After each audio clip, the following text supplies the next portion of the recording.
Chairman union council افضل پور شکیل احمد جلال نے media سے گفتگو کرتے ہوئے کہا کہ سابق وزیر حکومت چودھری رخسار احمد نے حلقہ نمبر 4 کھڑی شریف میں بلا تخصیص برادری، بلا تخصیص جماعت حلقہ کی تعمیر و ترقی میں نمایاں کردار ادا کیا۔ مسلم لیگ نون کے دور میں دیے گئے جاری منصوبہ جات کو فنڈز نہ دینا عجیب منطق ہے۔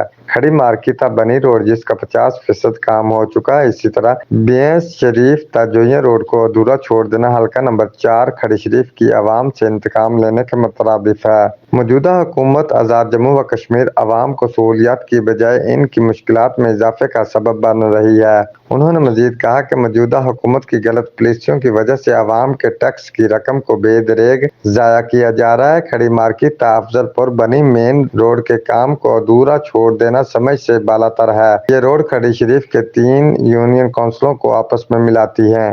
آدھے کام کی وجہ سے ان روڈز پر عوام کا سفر گاڑی میں کرنا دور کی بات پیدل چلنا بھی دشوار ہے۔ بیس شریف تا جوئیاں روڈ کی اہمیت کا اندازہ اس بات سے لگایا جا سکتا ہے کہ یہ روڈ حلقہ نمبر 4 کھڑی شریف کو پاکستان شکریلا سے ملانے والا مختصر ترین راستہ ہے۔ آزاد جموں و کشمیر حکومت ادھورے کاموں کو چھوڑنے کی بجائے مکمل کروائے۔ Report Raja Akram Shaheen, bureau chief, Geo express news, Mirpur Azad Kashmir.